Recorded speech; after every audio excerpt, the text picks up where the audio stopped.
D G ranger جو ہے ہمیں قابل قبول ہے. اتنے خراب حالات ہیں کراچی کے. آج اس صورتحال کو دیکھتے ہوئے جو ہارون رشید صاحب نے بات کی ہے ہمیں اس طرف جانا ہے. اور وہ کیا ہے؟ دیکھیں ایک شخص نے 10,000 اپنے بھرتی کر لیے پولیس کے اندر, 3 لاکھ اس نے اسلحے کے لائسنس دے دیے. دوسروں نے اپنے دور حکومت میں یعنی اس سے پہلے جو متحدہ قومی موومنٹ کے لوگ تھے 10,000 انہوں نے کر لیے, اور انہوں نے بھی اپنے پاس کوئی 2-2.5 لاکھ روپے 2-2.5 لاکھ ویپن اکٹھے کر لیے. جس شہر کی یہ حالت بن جائے اس شہر کو صاف کرنے کے لیے قانون کو حرکت میں آنا ہے. وہ قانون حرکت میں اسی وقت آئے گا جب تک غیر جانبدار آفیسرز جو ہیں وہ آپ وہاں نہیں لگائیں گے, ان کو فری ہینڈ نہیں دیں گے.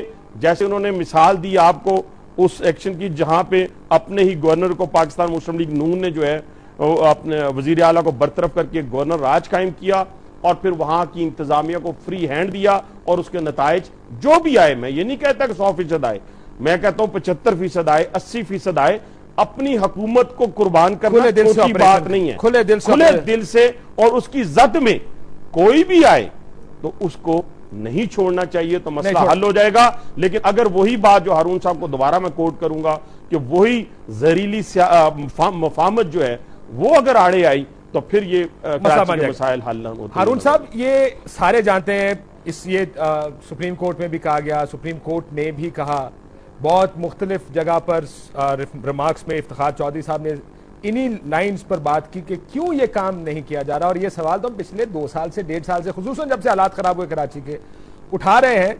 آپ کا نقطہ بڑا درست ہے کہ پولیس غیر جانبدار آزاد ہونی چاہیے, لیکن سیاسی نیت سب سے پہلے آئے گی. سیاسی نیت ہے, سیاسی جماعتیں چاہتی ہیں کہ حالات ٹھیک ہو. جی نہیں ہے. دیکھیے گزارہ یہ ہے کہ ریاست کو ہمیشہ اسٹیٹ انسٹیٹیوشنز ہی چلاتے ہیں. پولیس چلاتی ہے, پٹوار چلاتی ہے, محکمہ مال چلاتا ہے, سیکریٹریٹ, بہت سے شعبے ہوتے ہیں وہی چلاتے ہیں. سیاستدانوں کا کام صرف یہ ہے کہ ان کی نگرانی کریں اور پالیسی میکنگ کریں.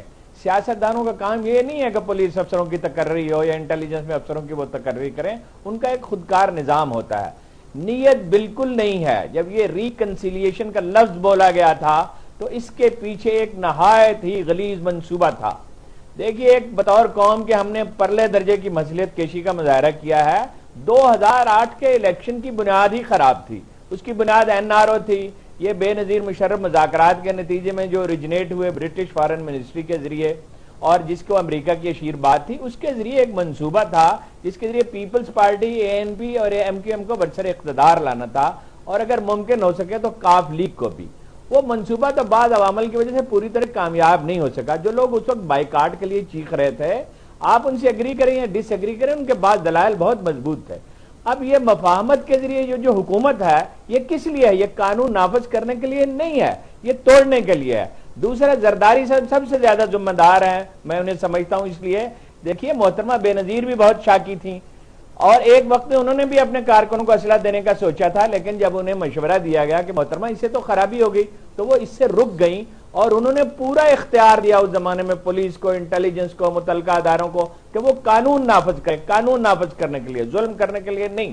اور کوئی ظلم ہوا بھی نہیں ہے. یہ بالکل کہانیاں گھڑ کر آپ کہہ رہے ہیں کہ زرداری صاحب میری عرض سنیے, بات ذرا لمبی ہوگی لیکن میری بات سن لیجئے. اب یہ کیا غلطی ہوئی کہ زرداری صاحب نے اپنے کارکنوں کو اسلحہ دیا, ANP کو موقع دیا اپنے لوگوں کو مسلح کرے. خدا کا کوئی خوف ہونا چاہیے. اور بھائی معاشرے کے مختلف گروہ مسلح ہو رہے ہیں تو اس سے انارکی پھیلے گی نا.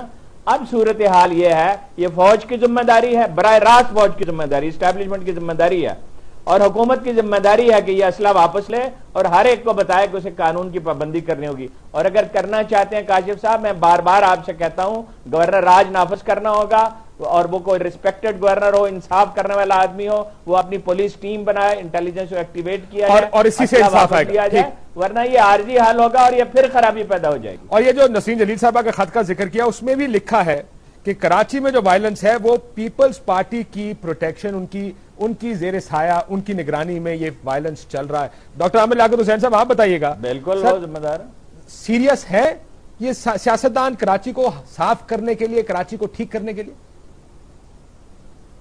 نہیں کاشف بھائی, بہت افسوس کے ساتھ کہنا پڑتا ہے کہ بالکل سیریس نہیں ہے, اور کسی میں بھی سنجیدگی کا عنصر نہیں پایا جاتا ہے.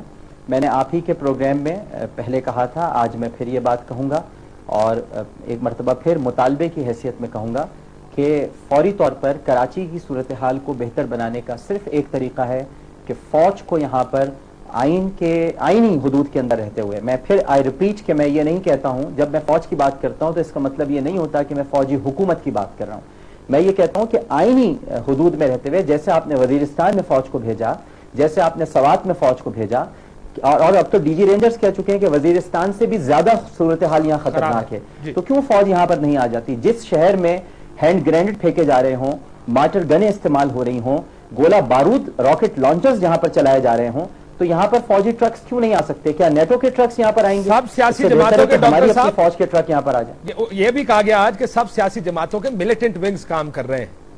اب سب جماعتوں کے ملیٹنٹ ونگز ہوں گے تو کون سی جماعت آپریشن کرنا چاہے گی؟